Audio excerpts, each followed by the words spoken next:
Gundam.tk presents MG Heavyarms. Hey again everybody, it's Robert184, 2Rs2Bs, GundamReviews.net, and yes, I've already done the unbox of the Master Grade Heavyarms Endless Waltz, and I've gone through and hopefully explained that a little bit so that you can understand if you don't already about the EW stuff. Anyway, it's time to take a look at all the plates. Now, the fact we've already got 2 desk size means that we're going to be getting 2 of all of them, I figure, as long as the sales are there to support them, and I don't see how they wouldn't be. Which means when Bandai was designing all these plates, this one is designed to be orange and red, and all they have to do is design the plates in such a way that they can inject green and blue in there, or to go along with the white, so that they can actually make the OVA version. Onto the brightly colored A plate, and again, a lot of these plates are going to be missing sections, and that's because of the weight variations that they'll do for the green one in the future. For this, you're going to have orange over here, some white spread out. Along with the blue parts, there are only 2 that are going to go inside the chest panels. You can see that they've actually got holes there, which is going to look sharp. You've just got a few yellow parts there for the waist and under the chest, and these orange parts are actually looking really cool. It's very unique to see in Gundam, and you can imagine that in the future, most of these parts are going to be coming out in green instead of the white and orange. Good details here though, even for the side fins that are going to go on, and the head looks like it has a good amount of detail and the ability to put a bunch of parts on there. A funny shaped B plate here in white. You're going to have the parts for the legs here, and you're going to see some shin parts, thighs. You're also going to have a white neck part there to go along with the white face plate, which is going to be also important for the Gundams. You're going to have these parts for the forearms, which are supposed to be green on the green one. You can see that these were just added on in white. And you're going to have that single beam saber to reflect what we saw in the anime. Very nice and bright red here for the C1, which has this protrusion over here, and the nameplate in an interesting place, so you can imagine that that is going to be changing. Primarily here, you're going to have the parts for the head, including the little goatee part. You've got the feet, the shield, and everything else, and you can imagine that all of these will get recolored. These will be green, and you're going to have either a dark gray or green for the feet, and you can imagine that there will be a few other changes as well. But getting into the good stuff, you've got the D plate here in all white, and this is going to have mostly the missile pods that are going to go onto the feet, and these are white in one version and gray in the next version. The best part being though is that if you take a look here, hopefully you can see my finger behind there, because unlike old Gundam models where they just gave you you may have the little missiles protruding, but you'd have to paint them up yourself. Here they're going to give them to you in separate plastics, so when you put together these missile pods, you can actually put these in, which means that you're either going to have a different color or it's something that it's very easy for you to paint. And most of these, they're going to have 3 doors on the top and the bottom, so they're going to be 2 and 1 for splits. And I can't wait to see how these are going to open up, because to have that many missiles on the legs certainly makes this guy a threat, and his leg is as dangerous as Char's perhaps. Another gorgeous E plate here. This is going to be ABS plastic, which means it's slightly different, and you're going to have parts here for the head, and you're going to have some of the inner frame, but the more interesting part is just similar to what you just saw on the earlier plate. You're going to have holes here on these gray parts, and these are going to be the ones for the shoulders and chest, and it's fantastic that you're going to have missiles underneath here that can be in a different color if you just paint them up yourselves. And you can see all these little details like the raised machine guns for under the chest. Everything about this is looking incredibly detailed, and if you just put it together right out of the box, it's going to look great. And if you do a little bit of painting, you can make this thing look spectacular thanks to these efforts. Lots of little small gray parts here on the F plate. This is not ABS. You're going to have some of the parts here for the body itself, and you're also going to have some more incredibly fine detailed parts there that are going to go onto the chest. I'll have to zoom in on that because it's very impressive. Parts for the backpack here, you can see where you're going to have all those rocket pods. They've got these little parts that are attached underneath, and these are the most important ones. You're going to have all these raised missiles, so if you want to go ahead and paint those, you can make everything look great. And if you just think of how ridiculous the Heavyarms is, that it has all of these missile pods to be revealed, yeah, nobody wants to get in that guy's way.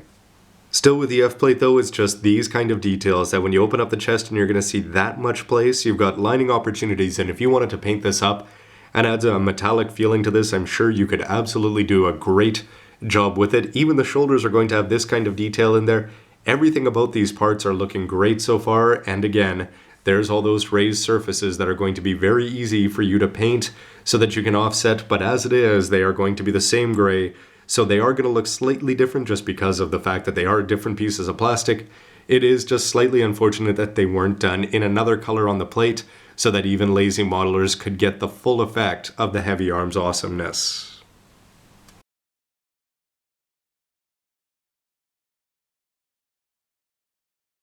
This is the G-frame, and you're going to have all the parts here for the beam Gatling gun, and they're looking very impressive. You're not going to have 4 separate sprues though, or 4 separate parts to put those all together. You're just going to have 2 and 2 and put them together. But the tank for the back is certainly looking big and interesting, as is the end, which is the most important focus for any business end of the Gatling gun. And everything about this is looking pretty sharp, and you can imagine that we won't be getting it with the OVA version. The H1 plate is more gray, and you're going to have a cool looking part down here to go along with the knife, which is very oversized and very cool looking. Certainly much better than things we've seen on the Crossbone Gundam in the past. And you're going to have a whole bunch of small belt attachments. I look forward to seeing how that's going to work for the Gatling gun. To go along with H1, you're also going to be getting H2, which is going to have more of those little attachment pieces. Now these X plates you may be very familiar with if you've been building all of the Endless Waltz kits so far. I've only done the D-Hell Custom, which is my only experience with these, but it was pretty good with that. Some people aren't a fan of having these solid manipulators here. You've got the 4 fingers that you're just going to attach in, as opposed to the 3-finger trigger finger split. But with these being smaller MSs, I actually don't mind personally. And you're going to have all the parts here that are going to make up the inner frame, and this is labeled XA XXXG Frame 3, and it's also ABS. And that'll be followed up with 2 identical XB plates. These are XXXG Frame 4s, also ABS. You can see that there's a gaping hole there, but otherwise more parts that are going to go on the insides of the legs. And a very tiny eye plate, which is going to be the head, and the most important part being is, look at that, clear parts. You've got the ability to do light piping.